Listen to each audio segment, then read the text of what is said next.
الف لام میم T V میں خوش آمدید۔ ہمارے اس چینل کو سبسکرائب کریں اور اس بیل آئیکن کو ضرور دبائیں تاکہ ہماری لیٹسٹ ویڈیو کی نوٹیفیکیشن آپ کو موصول ہو سکے۔ شکریہ۔ جب آپ کا یہ انداز ہو پھر بات بڑی خوب رہتی ہے، لیکن ہم نہ کہیں بڑے بانی جاتے ہیں، کہیں نہ کہیں ہمارا مزاج بانی جاتا ہے۔ میں آپ کو بڑی ذمہ داری سے عرض کرتا ہوں، علم کا فقدان کیوں آیا؟ کیوں لوگوں کو ضروری مسائل کا بھی پتہ نہیں؟ وہ اس لیے کہ ہم نے علماء کے بارے میں ذہن ہی بڑا خوفناک بنا دیا، خوفناک تربیت کی۔ ہمارے یونیورسٹیوں کے بچے، کالجوں کے بچے یا مذاق اڑاتے ہیں یا خوف کھاتے ہیں، دو ہی باتیں۔ وہ سمجھتے ہیں کہ خدا جانے یہ کیا بات ہوگی، کیا معمہ ہوگا۔ تھوڑا موقع ملتا ہے مجھے بعض اوقات کسی کالج یونیورسٹی میں جانے کا، تو ان کے سوالات اس طرح ہوتے ہیں جیسے وہ کسی اپنے سے نہیں، کسی اور فیلڈ کے، کسی اور طبقے کے آدمی سے بات کر رہے ہیں۔ ایسا نہ کریں۔ آپ کیوں اس طرح کا ذہن بناتے ہیں کہ جس سے گیپ پیدا ہوتا ہے؟ یاد رکھنا، علم تو تبھی آئے گا جب لوگ صاحب علم کے پاس بیٹھیں گے۔ آج بھی جو آدمی آپ کی مسجد کے خطیب کے پاس زیادہ وقت بیٹھتا ہے نا، وہ باقاعدہ شاگرد نہ بھی ہو، وہ زیادہ وقت اگر بیٹھتا ہے تو انشاءاللہ تعالیٰ آپ کو دین کی باتیں بتانے کے قابل ہو جائے۔ اسے کچھ ایسی چیزوں کا پتہ ہوگا جو عام لوگوں کو خبر نہیں ہوتی۔ یہ علم جب وہ بیٹھے گا عالم کے پاس تو اس علم چھلکے گا، تو تھوڑا سا نیچے اتریں، تھوڑا سا دوسروں کا خیال کرے، تھوڑا احساس پیدا کرے۔ ہمارے تو گھروں میں شکایتیں ملتی ہیں، یار بڑا بد نصیب نہیں وہ بیٹا، بڑا بد نصیب نہیں جس کا باپ کہتا ہے کہ میں تو اس سے بات کرتے ہوئے ڈرتا ہوں، جس کی ماں کہتی ہے کہ ڈر لگتا ہے پتہ نہیں کہاں سے بولے گا۔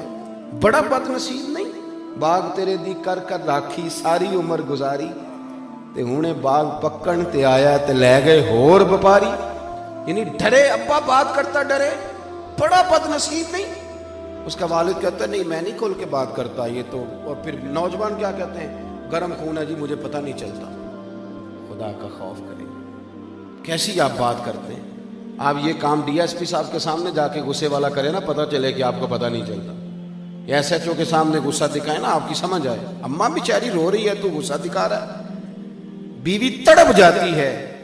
آپ یقین کریں کچھ بیٹیاں ایسی بھی ہیں، کچھ بیٹیاں ایسی بھی ہیں جو جب اپنے میکے جانے لگتی ہیں تو پہلے خامد کے سامنے ہاتھ باندھتی ہیں۔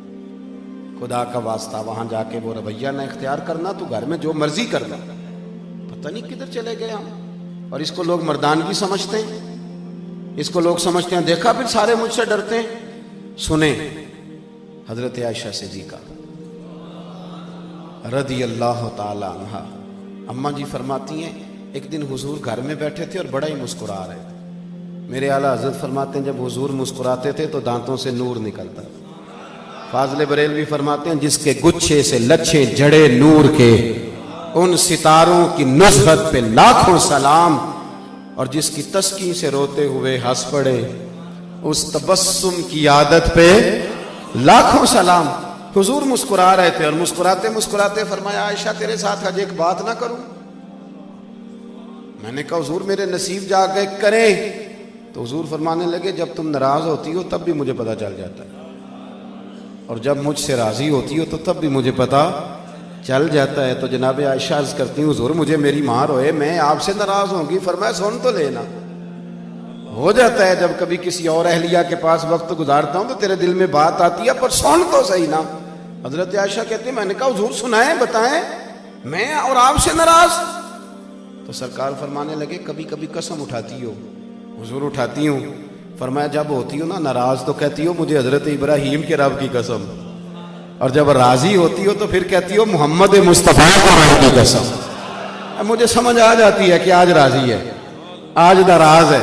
جناب عائشہ کہتی ہے میں لبوں سے ہنس رہی تھی پر میری آنکھوں میں آنسو، اور میں نے کہا یا رسول اللہ اتنا خیال کرتے ہو؟ یہاں تک آپ خیال فرماتے ہیں، یہاں تک کہ کوئی بول کیا رہا، بات کیا کر رہا ہے؟ یہاں تو یقین کریں کوئی پورا رونا رو جاتا ہے تو لوگ کہتے ہیں یہ فنکار ہے، یہ اداکار ہے۔ پورا رونا رو کے چلا جاتا ہے، وہ پوری داستان سنائی اس نے اپنے دکھڑے کی، اور کہنے والے کہہ گئے نہیں جی نہیں چھوڑیں یہ خدا اور ہے یقین کرنے کا، آپ تو بولے بادشاہ ہیں۔ خدا تھوڑا تھوڑا اپنا لیول نیچے لائیں۔ ایک دوست نے ایک دفعہ کویسچن کیا، یونیورسٹی سے متعلقہ آدمی تھے، کہنے لگے سوال دل میں آتا ہے تو ڈرتے ہوئے نہیں کرتا کہ کوئی بے ادبی نہ کہہ دے۔ میں نے کہا آپ کریں، ممکن ہے میرے پاس جواب ہو، نہ ہوا تو میں کسی بزرگ سے پوچھ کے بتا دوں گا۔ وہ کہنے لگے جی کسی لبرل آدمی نے میرے ذہن میں یہ بات ڈال دی ہے کہ نبی پاک علیہ السلام کے زمانے میں غلامی ختم کیوں نہیں ہوئی؟ حضور ایک حکم جاری کر دیتے آج کے بعد کوئی غلام نہیں بکے گا، لیکن غلام بکتے رہے، حضرت مولا علی کے زمانے تک بکتے رہے، بعد میں بڑی دیر کے بعد جا کے سسٹم ختم ہوا۔ وہ میں نے کہا یار یہ تو آسان سا سوال تھا، بلا وجہ الجھ گیا آپ۔ میری بات پہ توجہ ہے آپ حضرات کی؟ نے کہا جی وہ کیوں؟ میں نے کہا دیکھیں سرکار نے نا غلامی کا سٹیٹس بدل کے رکھ دیا۔ سیاستہ میں حدیث ہے، حضرت ابو ذر غفاری سے حضور نے فرمایا، یہ جملہ یاد رکھنا، حضور نے غلام کو غلام رہنے نہیں دیا، بلکہ محبوب فرمانے لگے ابو ذر یہ تمہارے غلام تمہارے بھائی ہیں، تمہارے غلام تمہارے، تو جب وہ غلام رہے ہی نہ تمہارے، ان سے اچھا سلوک کرنا۔ تو حضرت ابو ذر نے کہا حضور کس طرح کا سلوک کرنا ہے؟ تو حضور فرمانے لگے جس طرح کا خود کھانا اسی طرح کا انہیں بھی کھلانا، جس طرح کا خود پہننا اس طرح کا انہیں بھی پہنانا، اور فرمایا ان کی طاقت سے زیادہ انہیں کام نہ بتانا، اور اگر کبھی ایسا کام بتا لو تو پھر اس کام میں ان کی مدد بھی کرنا۔ مجھے بتائیے لفظ یہ دیا کہ وہ تمہارے بھائی ہیں، کھانا بھی ایک جیسا ہے، پہننا بھی ایک جیسا ہے، تو پھر آقا اور غلام میں کوئی فرق رہ گیا؟ تو سرکار نے تو اسٹیٹس ہی بدل دیا۔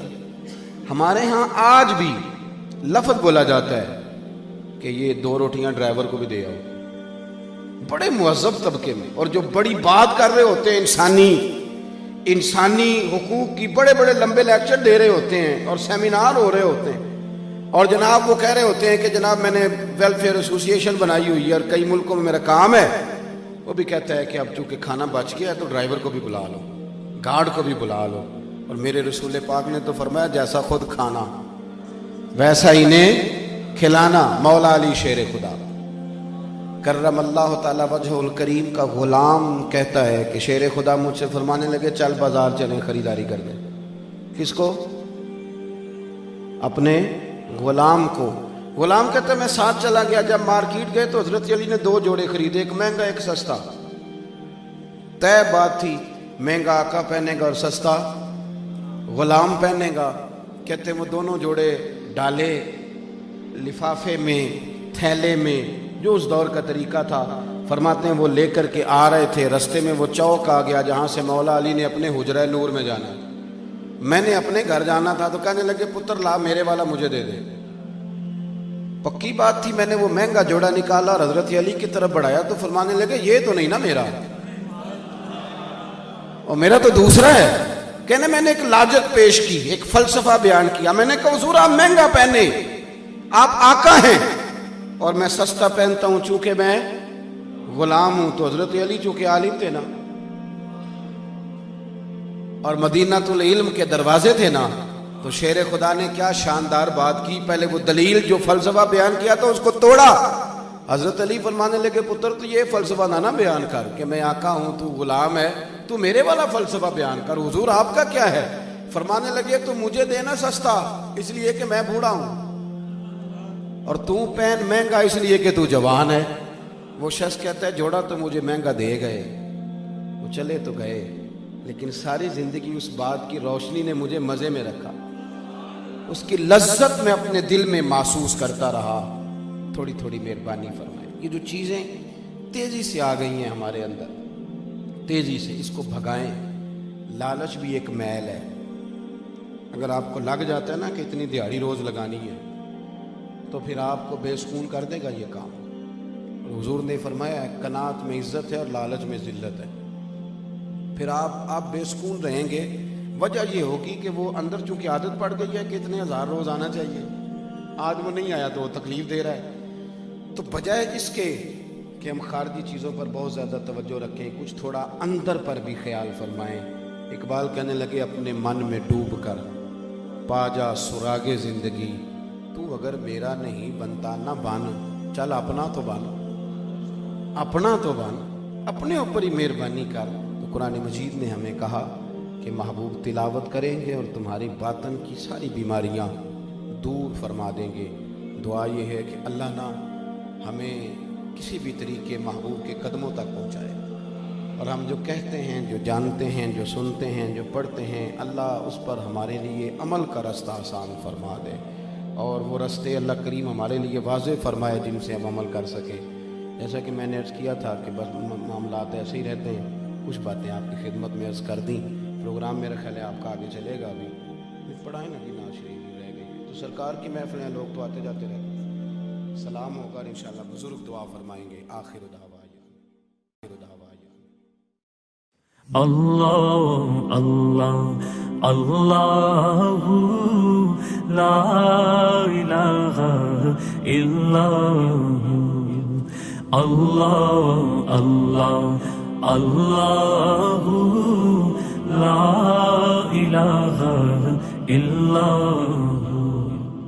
آمینہ بی بی کے گلشن میں آئی ہے تازہ بہار، آمینہ بی بی کے گلشن میں آئی ہے تازہ بہار، پڑھتے ہیں صلی اللہ وسلم، پڑھتے ہیں صلی اللہ وسلم، آج درو دیوار مدنی، اللہ اللہ اللہ لا الہ الا